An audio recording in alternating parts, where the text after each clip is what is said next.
When you think MIT, you might think of engineering or STEM, and that would be fair.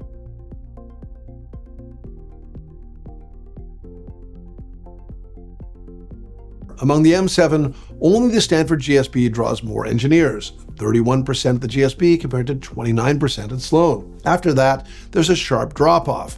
Chicago Booth, 23%, HBS, 22%, CBS, 16%. If you compare MIT Sloan to Kellogg and Wharton, which report STEM as a group and don't break out the data by components, 46% of MIT Sloan admits studied a STEM subject compared to 39% at Kellogg and 32% at Wharton. Is this the tail wagging the dog? Does MIT Sloan attract STEM applicants, or are STEM applicants attracted to MIT Sloan?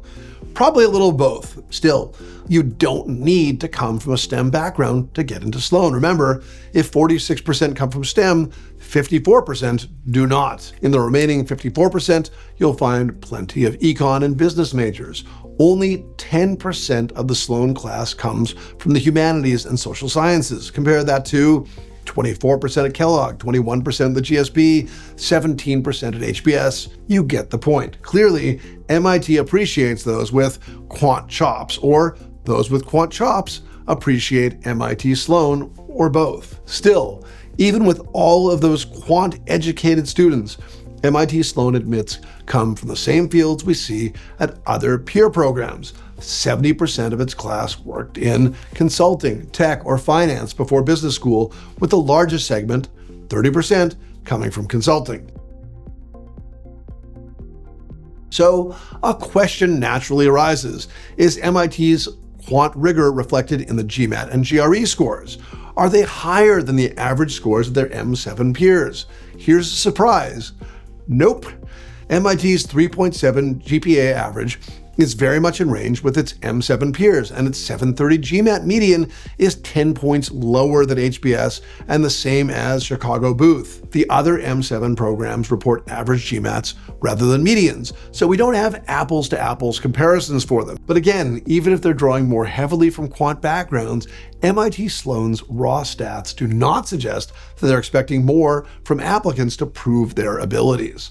Sloan's 730 median is a 675, 685 in new GMAT terms. That should be the target for any applicant taking the test today. The middle 40% of the class will likely cluster between 710 and 750 in old GMAT terms, or 655 and 705 in new GMAT terms. That is a safe range for most applicants who are not part of overrepresented groups. Sloan doesn't publish a mean or median GRE. Its middle 80% range is 157 to 168 verbal and 159 to 170 quant. Most MBA programs cite averages of around 162, 162, and that's certainly a smart range to shoot for. 160 is probably a safe score.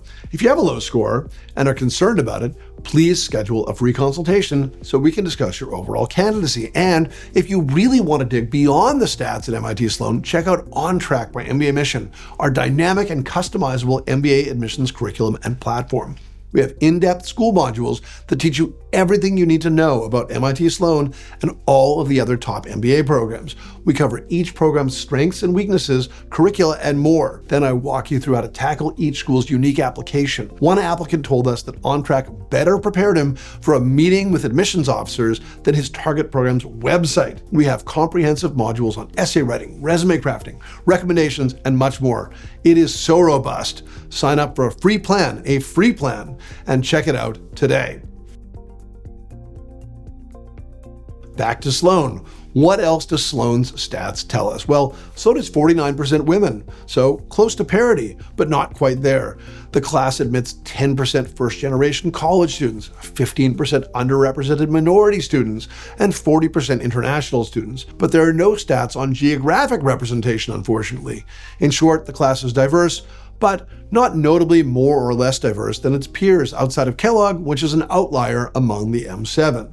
Check out our video on Kellogg stats for a deeper dive on that. Admits average 5 years of pre-MBA work experience, putting MIT again very much in line with its M7 peers. So the stats at MIT Sloan may not be surprising. The class skews towards the quants rather than the poets, to riff on the name of my friend John Byrne's site. It offers a female-friendly and diverse class, and yet, despite its quant rep, it isn't any more demanding of your undergrad GPA and your GMAT or GRE score than any other elite program. If you're interested in learning more about MIT Sloan, please check out our video podcast episode with Donna Levinson, MIT Sloan's long-serving dean of admissions, who always brings candidness and humor and even an eye roll or two at me throughout the video, as per tradition. Check it out starting now.